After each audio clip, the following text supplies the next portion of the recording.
we are going to hear from Dr. Jonathan Wall from the University of Tennessee in Knoxville. And some of you have been to Knoxville to take part in the imaging. And some of you are on the waiting list, I understand, due to COVID or due to the fact that he's booked up. So I'm sure he'll address that. So Dr. Wall, are you there? I am, Muriel. Good morning, afternoon. Good morning. Let me share my screen. Okay. So I want to thank Muriel and everybody else for inviting me to give an update on our imaging trial that, as she mentioned, many of you know about. And this is a new first-in-man study that we're conducting in Knoxville to detect systemic amyloidosis. By way of a disclosure, the biggest things to take away here is I will be offering interpretation of these images, but it is part of a trial, and this is still an experimental procedure. And I shall move on. So I want to thank first all the patients who have come to Knoxville to take part in this. We've imaged 42 patients now with all forms of systemic amyloidosis, and we certainly couldn't do this without their participation. And we want to thank everybody for their support, and for the patients who want to come and who will support us in the future as well. We thank you for that. So with respect to light chain amyloidosis, we've talked a lot about the cells that make the light chains, and of course these are plasma cells in the bone marrow, and they normally make antibodies, but in cases of AL amyloidosis, they make free light chains, and those light chains go into the circulation. They undergo a transformation that turns them into amyloid fibrils.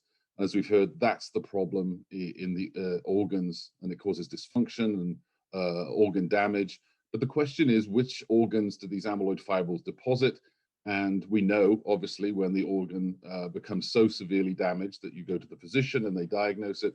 But can we detect it before that happens, which is, I think, one of the holy grails of what we want to do, and identify patients with amyloidosis before this severe organ damage. And with these new drugs, DARA, and the new amyloid removing agents that will be developed in the near future, it's important to find these patients very early and understand the scope of the disease. So systemic amyloidosis is a multi-organ disease. A lot of patients are diagnosed initially because of one organ involvement, as Dr. Marrow and Dr. Goetz have mentioned, the heart and the kidney, perhaps the most devastated organs very early on in this disease. But you can get amyloid everywhere: liver, spleen, intestines, stomach, nerves, bone marrow, joints. So all these sites can contain amyloid, and the importance in the entire disease progression and how well people respond to therapies with respect to these sites of amyloid deposition is clearly unknown at this moment, because we don't know exactly where all the amyloid is and how much there is in every site, which is something we're trying to resolve. So as I mentioned, we've started this first in human amyloid imaging study at the medical center in Knoxville, and this is based on an agent that we developed in our lab, and we began the trial with support from donations to our program, from our researchers and grateful patients. This is not an industry-sponsored trial yet, although we hope to change that soon. So what we came up with was a peptide, a small protein that we call, quite imaginatively, P5+14. And what we do is make it radioactive in the lab, and we can use it then for PET imaging, which is a whole body imaging protocol that's used routinely in oncology. What's special about this peptide is it forms this shape, which is a helix, and it has lots of positive charges associated with it. And it just so happens that amyloid fibrils and one of the other major components of amyloid deposits, these sugars called GAGs, are very electronegative. They're very negatively charged. And so when this peptide encounters amyloid with all these negative charges on it, it sticks, and then we're able to image the distribution of this radioactive peptide and get a measure of not only where the amyloid is, but also how much is there based on how much radioactivity accumulates in these organs. So by way of a roundup of the trial to date, it was in two parts initially. The first part, we imaged 3 patients, and this started in November of 2018. And the first 3 patients all had AL amyloidosis with more than 2 organs involved, and they received the peptide, and we calculated the radiation dosimetry that each patient was going to receive. And we imaged those patients quite extensively, 7 times over 48 hours. And of course, we completed that and moved on. The next part that we're in right now is for 85 patients. That would include 30 AL patients, and we've imaged 19 to date, 20 TTRs, and we've imaged 17. LEC2 patients, ALEC2 patients, we've imaged 2. And then we have a category for other, which is all the very rare, often hereditary forms of amyloidosis. And we also include localized AL amyloidosis in this group as well. Over the summer last year, we amended the protocol to add 5 healthy subjects to get measurements in healthy individuals just to see where the peptide's going. Also, we're going to include TTR mutation carriers who don't have symptoms yet to see if we can detect asymptomatic deposits. And what we've also allowed to do now is repeat imaging of patients who had a previously positive uptake and who are at least 12 months since their last imaging session. So we'll be reaching out to patients who we've previously imaged to come back and get a repeat image so that we can actually look at monitoring response to therapy and see if the deposits are getting more extensive or less extensive over time. Each of the patients receives a very low dose of the peptide and a very low dose of radioactivity. And now we only image the patients at 5 hours post-injection. So the same day that you receive the injection, later that afternoon, we'll do the imaging. We previously imaged on a second day as well, but we don't do that one anymore. And so the goal of the study is to assess the safety of the reagent in patients and determine whether we can image individual organs that are known or suspected by the clinician of containing amyloid. And that's the goal. We call it sensitivity, and we call this sort of organ-based sensitivity. We know all the patients have amyloid, but our goal is to detect the amyloid in the organs that are known by the clinicians to actually be involved. So what happens after we inject the tracer into patients? These are images, serial images from two of the first 3 patients, where we imaged from 25 minutes post-injection to 48 hours.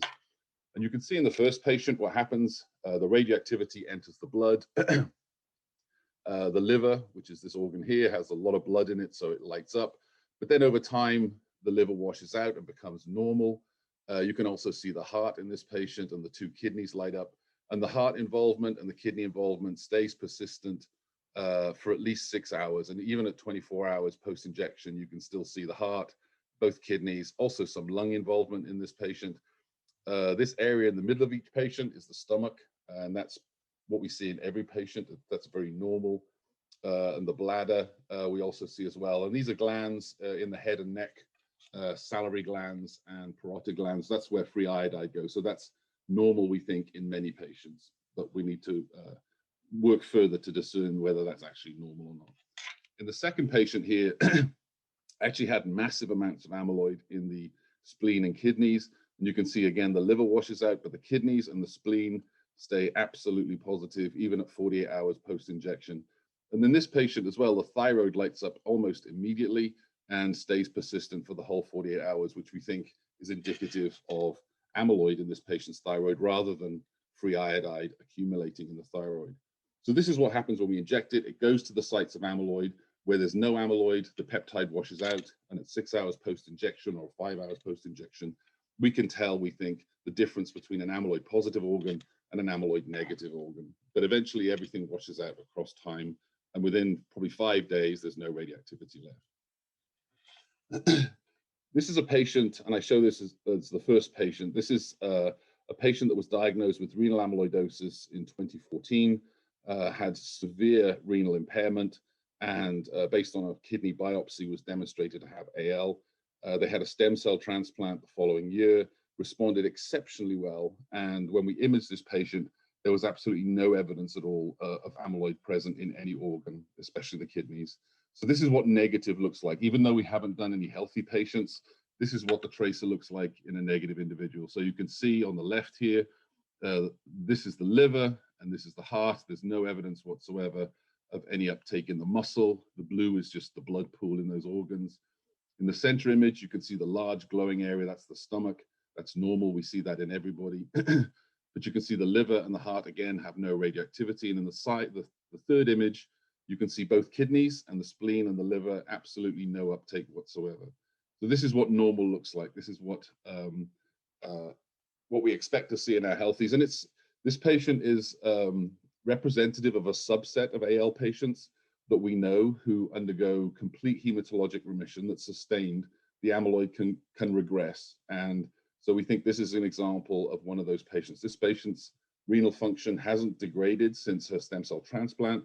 She's extremely stable, doing exceptionally well. Quality of life is excellent. And that's reflected by the fact that there's no amyloid left in this patient. In contrast, here are some other patients, and I show this slide to show the diversity of what AL amyloid can look like in an individual.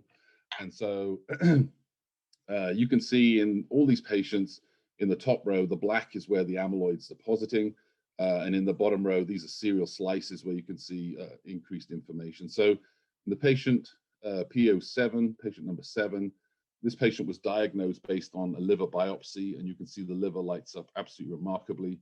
You can also see the spleen, both kidneys, heart involvement, also joint involvement and bone marrow involvement in this patient.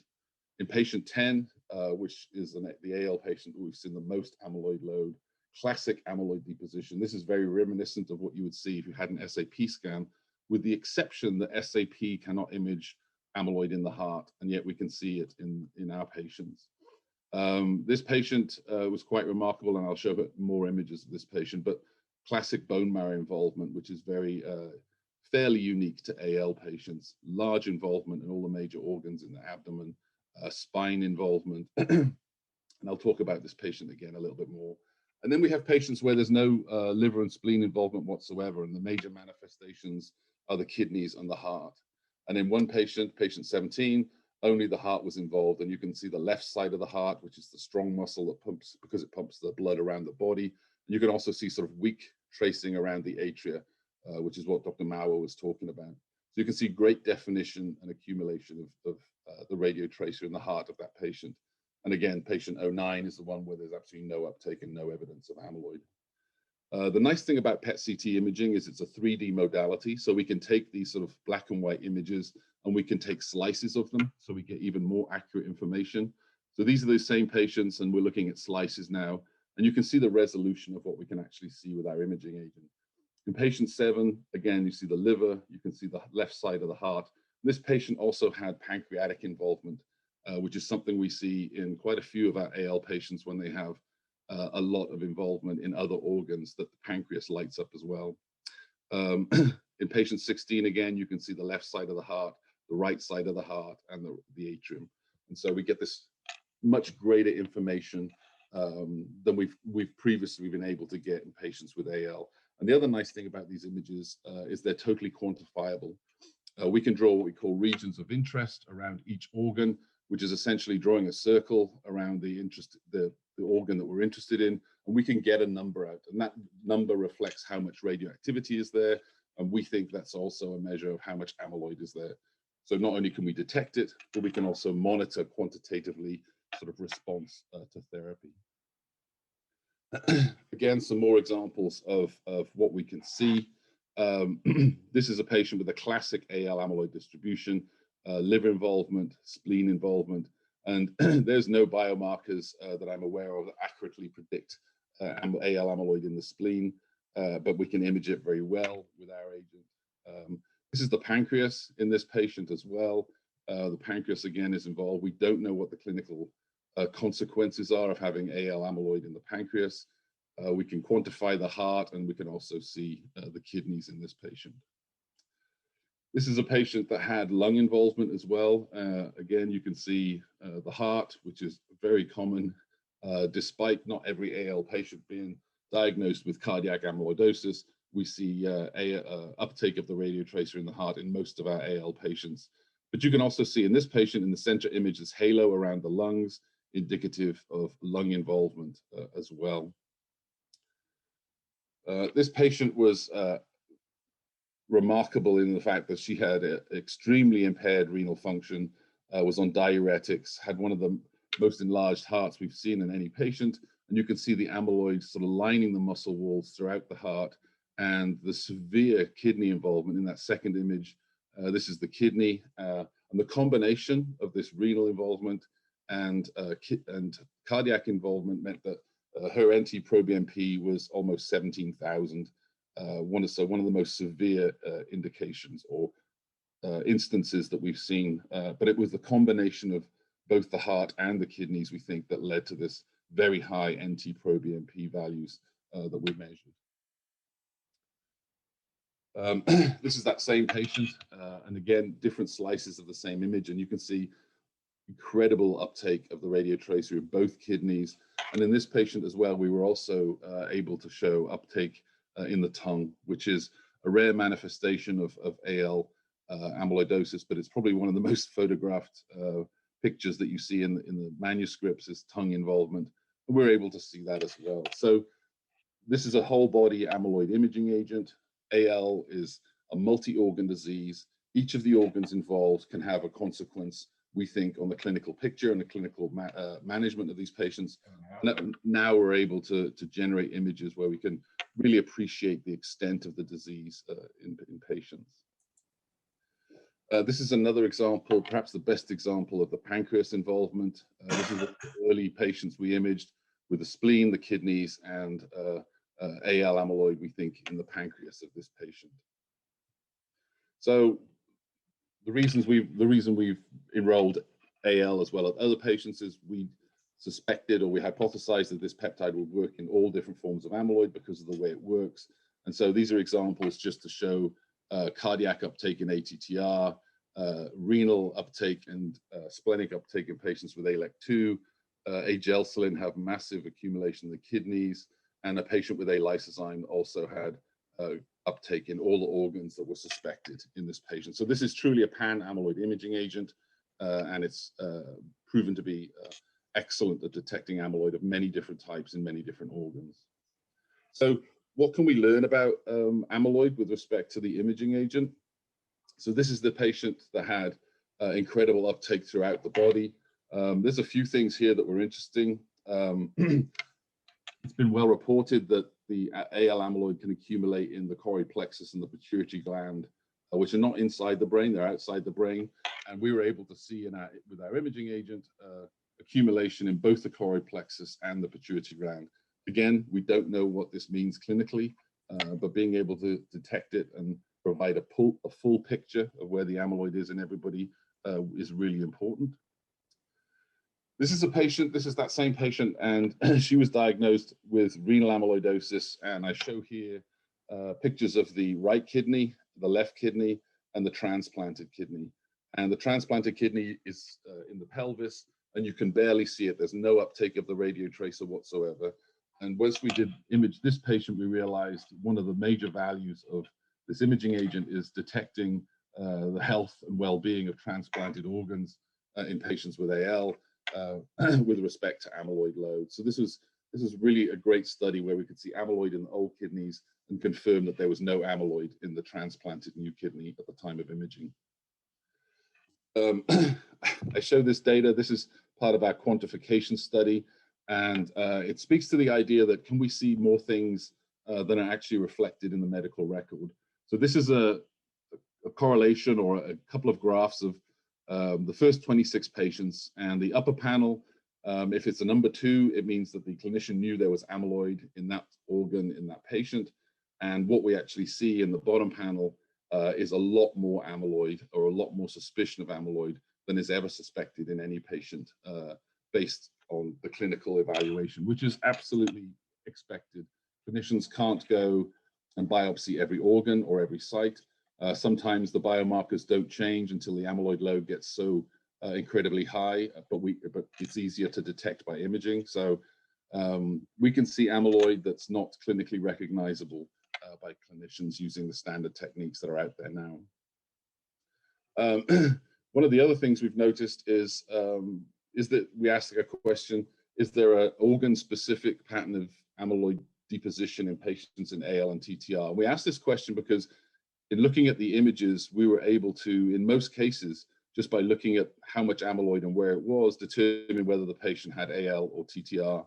In general, AL is a multi-organ disorder. Heart's involved in most patients, but also at least 1 or 2 other organs have amyloid in them as well. And so that's a very common presentation in AL. Whereas in TTR patients, generally only involve the heart, and we generally never see the spleen or the liver in these patients, and the kidneys is extremely rare.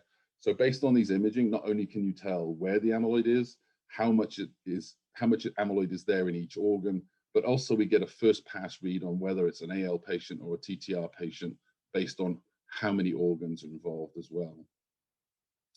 So what have we learned so far? So the peptide infusion has been well tolerated by patients. Imaging at 5 hours post-injection is not too inconvenient for the patients who come to Knoxville, and it provides excellent images. We're able to show diverse organ involvement, including the heart, liver, spleen, kidneys, adrenal glands, pancreas, and tongue, all these sites that you can't biopsy, but now we can detect amyloid in.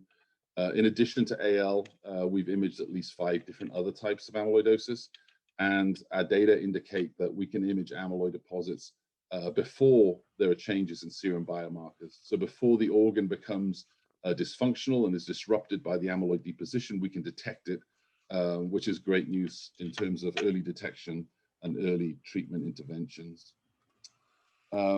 What's next? We've updated the protocol, as I mentioned, to add 10 more AL patients, 10 more TTR patients, the asymptomatic TTR patients, 5 healthy subjects, which we'll start imaging in the next 2 weeks, and to perform repeat imaging at least 12 months after the first scan, which is something we're really excited to do. And we're also comparing quality of life information now with amyloid load. We're also preparing to do new studies at the medical center on newly diagnosed AL patients. And the peptide that we're using for imaging is also now being developed in terms of therapeutic drugs that are designed to remove the amyloid from the organs. So we're taking the imaging agent and turning it hopefully into a therapeutic agent. The peptide is now being developed by Atralis Inc. and as a clinical agent for the detection of amyloidosis by PET. And we're working with the FDA and others to begin or plan a pivotal multi-center phase 3 study that'll involve about 170 patients, and that hopefully will support an application to the FDA for a new drug application. And as Muriel and everyone knows, I don't do much of this work anymore. I just sit around making presentations for Muriel, and these are the guys that help me out, and a wonderful, incredibly dedicated group of people. I think between us, if you add up all the years that we've been doing amyloid research, it comes to over 130. So we're either very old or we've been doing it a long time. And I want to thank Muriel and everybody else for this invitation and opportunity.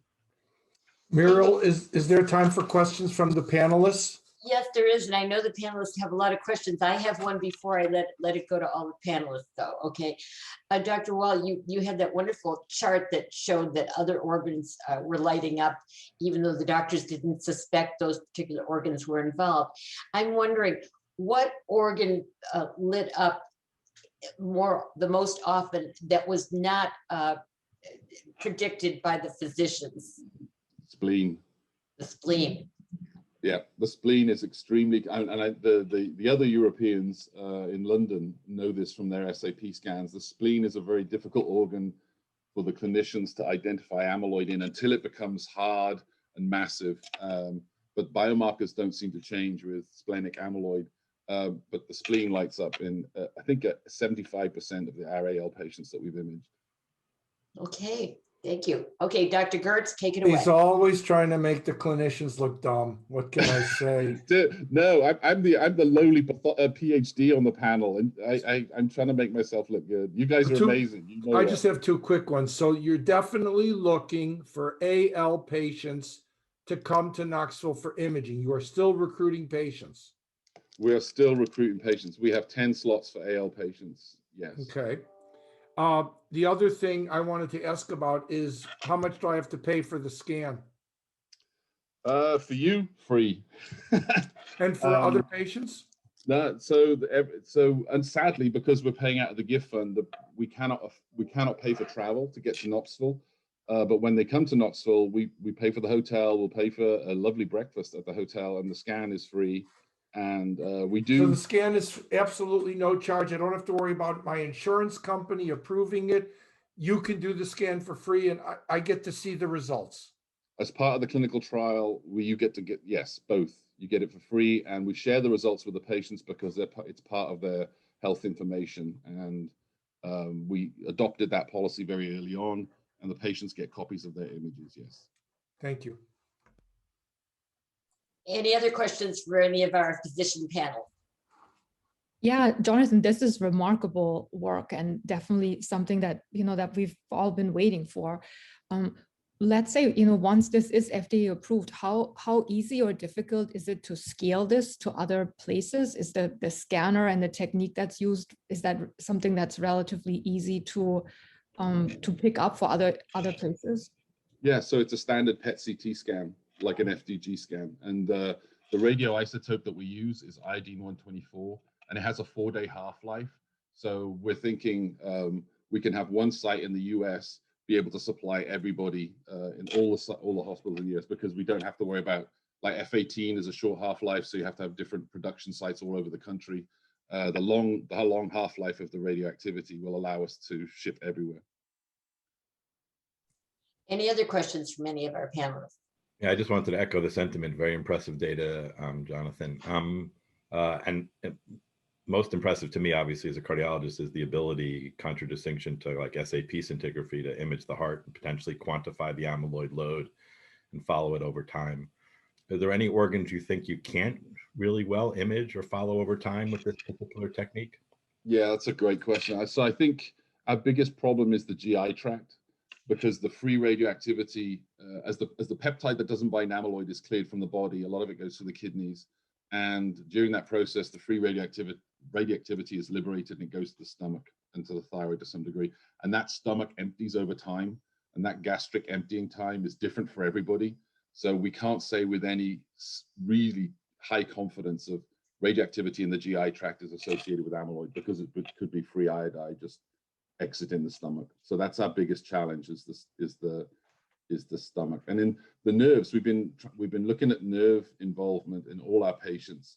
And in some patients, if you have severe polyneuropathy with associated with muscular atrophy, we think we can see accumulation in the nerves as well. We'll be working on defining a protocol that will allow us, we hope, to get a better handle on being able to detect nerve amyloid. And as you know, the amount of amyloid in the nerves that causes problems is very small. So, but we know it binds to that amyloid as well. It's just a case of finding the protocol that will allow us to detect it. So while you can't image the GI tract well, it sounds like you can image obviously all the major organs, including the liver, as you mentioned, spleen, heart. I'm curious, have you found patients who have cardiac involvement who also have concomitant lung involvement? We often struggle with this in patients, God forbid, who have advanced cardiac amyloid, who have heart failure, and we're worried that there's actually pleural or pulmonary involvement in addition to their high filling pressures from their heart. And this might be a very nice approach to sort that out. In at least 2 of our AL patients, we can see absolutely definitive uptake in the heart, in the lungs, as well as the heart involvement. In fact, patient 2 was diagnosed based on lung involvement, and then we also showed he had cardiac involvement, despite the fact there were no biomarkers that were elevated. In the TTR patients, our radiologist has checked off lung involvement in the vast majority of them. So he sees evidence. It might not be extensive, but there's evidence of some probably maybe pleural involvement, maybe parenchymal involvement, but yeah, we can see the lung. Any other questions? Dr. Wall, you mentioned that this could be combined with medications. Which particularly ones are you looking at, and what advantage do you foresee with such an approach? So we're thinking ahead in terms of, well, what are the things we'd really like, because patients ask us all this time is, am I getting better? And there's a different answer from everybody you ask, that how am I getting better? And so one of the things we really wanted to do is demonstrate reduction or progression of amyloid load. 10 years ago, this was probably less important, but now there are so many options for patients, and patients are responding differently to all these different options. Having this idea of monitoring response to therapy early and accurately and quantitatively, that would allow clinicians, I think, to cycle these patients off in terms of, amyloid load, not just sort of hematologic markers. But what we're also thinking about is the amyloid removing agents, and being able to demonstrate their efficacy and their impact on amyloid removal very early on, because organ response rates, or the time it takes to get an organ response, may lag months, years after the amyloid's removed, and we have no idea what that means. So what we don't want is these amyloid removing drugs to be thrown out because the organ response wasn't fast enough, even though the amyloid had gone away. So we can see you hand in hand working with the Kalin people or the Prothena people with their drugs. Is that what you're kind of saying? I'll work with anybody, Muriel. You know me, I'm cheap. Okay, and what, go ahead, was there another question there? Yeah, does your study, do the inclusion and exclusion criteria for your study preclude patients who are currently on experimental agents, experimental therapeutic agents? No, not therapeutics, Jeff. Only if they've had the only exclusion, the major exclusions are if you're on a heparin-based blood thinner, on dialysis, or if you've had a similar sort of radioactive experimental study within 12 months, just for dosimetry issues. But theoretically, if another study permits a patient to participate in an imaging study, you would permit them to be. Yes. Okay. Yes. Yep. Any other questions? Okay, then now, Dr. Wall, we have the most important question of all. And that is, you know it's coming. Are the tinted glasses because of the stigmatism from the wallpaper? Oh my, you're so harsh. I had the disclaimer. The wallpaper has nothing to do with me. I'm waiting for Farmhouse to come back into fashion. I bought, yeah. Good grief, woman. And this is why I love doing this. I had to ask, you know that. Okay. I know, thank you. Thank you so much. Okay, we really appreciate it. Yeah, sign us up, Jonathan. We're happy to enroll patients in your There you go. And now,